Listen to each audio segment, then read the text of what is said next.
how to scale AI and what is the deal with this spaghetti graphic here. These are the topics we're going to talk about today in CarCast number 155. I have a very special guest with me today. He is here. He is the inventor of the name CarCast, and he's already wearing the very special glasses. But before we do that, I want to make sure that I tell you the people you need to know and you need to follow. The first one is Mercari's VP of Engineering, Masumi Nakamura. His firm has been able to shrink the time it takes from the marketing team acquiring the data to activating into campaigns with higher conversion, lower churn. This is a great story. You'll find my blog down here. The second person you should know is Tony Ko of Slalom. He had a great presentation talking about modern culture of data with at the center something I really love, bold vision. So I'm going to put his deck here in my LinkedIn feed. Make sure that you follow that as well. And then finally, Di Mays. I've talked about Di before because I'm a big fan of her work. She's the global head of data at WPP. And this week she shared this piece on how the world could look with Gen AI. Her organization trained an AI on Iranian history and asked it to write a book about women's rights in Iran as if it was the year 2026. It's a fascinating read, and I want to invite you to follow Di. This brings me to a topic that actually came up this week as I was on the panel on the Everyday AI conference hosted by Didaiku, and my good friend Lisa Fink, the former CMO at Tableau, was running the panel, and she asked me, how can an enterprise scale AI? So my first reaction was, well, make the I in AI bigger than the A, and everybody laughed. But we also discussed three key attributes that I thought could be interesting. The first one is trust. Trust is the foundation, as we know, of great decision making. Semblance of truth in AI is not truth, and so you got to be watching out for that. And the attribute of trust might be coming from traceability and completeness and data that's governed and how data is sanctioned. So trust was the first dimension we discussed. The second one is interaction. To work at scale, AI must be multimodal, must be contextual in input and output. And what that means is input and output of audio, image, and text in the web application or mobile or within an app.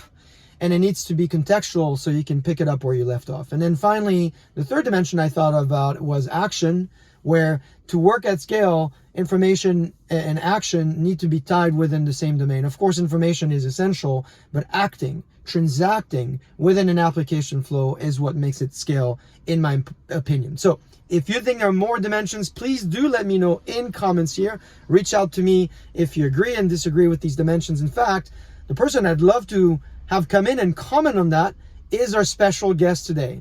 Merv Adrian is the guest. I have known Merv for many, many years. Thank you for taking the time to join. First of all, I got to give you credit for the name, the CarCast, because 3 years ago when I started this, you had pinged me and you said, you know, we shouldn't call it a podcast, just call it CarCast. So I did that. So thank you for doing that. I'm glad you liked it. I thought it was better than Car&R. It is much better. So I'm happy you came up with that idea rather than somebody else.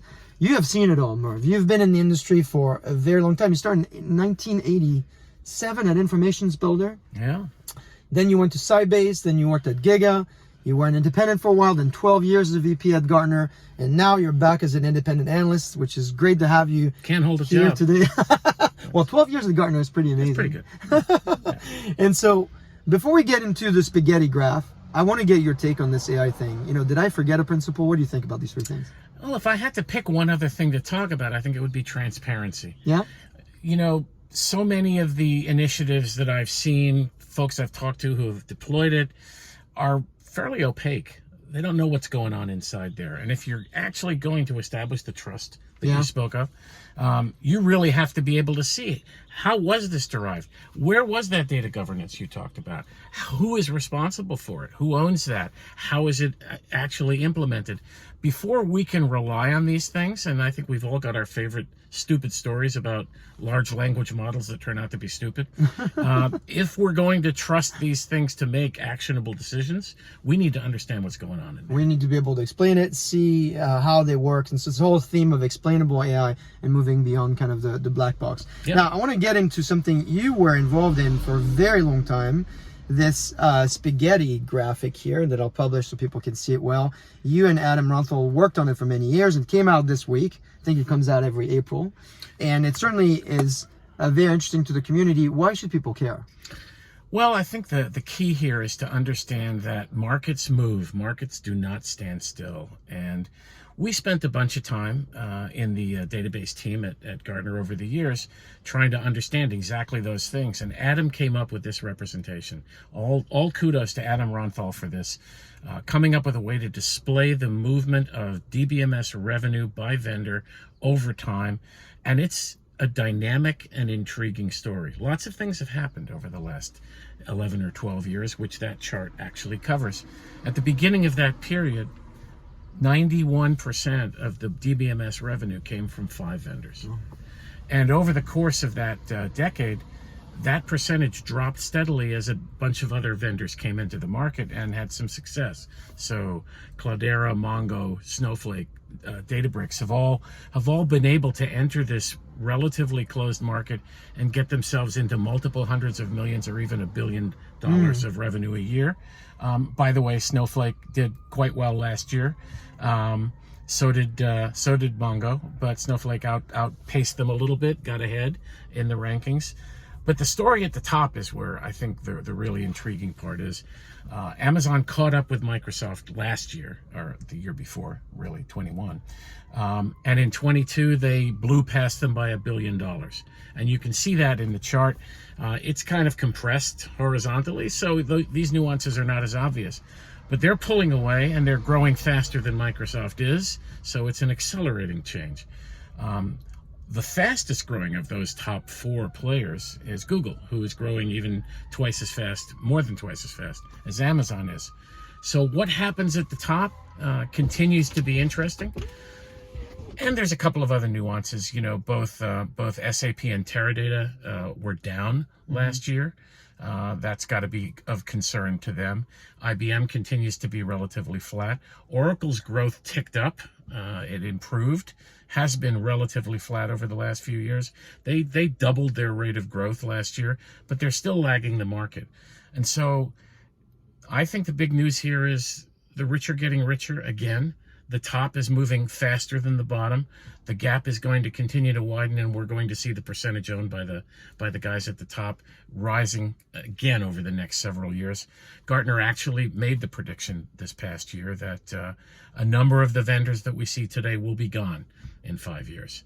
And we may be seeing some of that happen pretty fast. So that's pretty amazing. And I think what's important here, the meta message is this is about multiple years. And if you're a buyer in the space, if you're a data leader, this is really indicative of where the market is going and where it has been. So also, if you're a vendor, I'll just like to say a couple of things. First of all, make sure you always respect the analysts. They're doing the same thing that we're trying to do, find the best answers for their customers. So be respectful, even if you don't like where your company is out there. And then secondly, I would say, even if you comment on some of Adam's posts, be sure that you're not your company either, right? We're trying to do this as a representation of what the best knowledge we can get on that space. Now, Merv, you are going to be on the move coming up pretty soon here. So I want 2 things. One is, where can people find you, online or in person? And then how can you help them? Sure. Easy to find me online. itmarketstrategy.com. All right. Nice to have that name for your URL. You can see my schedule on there. There's a little tab at the top that says "Where's Merv?" and it shows you where I'm going to be and when, with links to the events that are happening.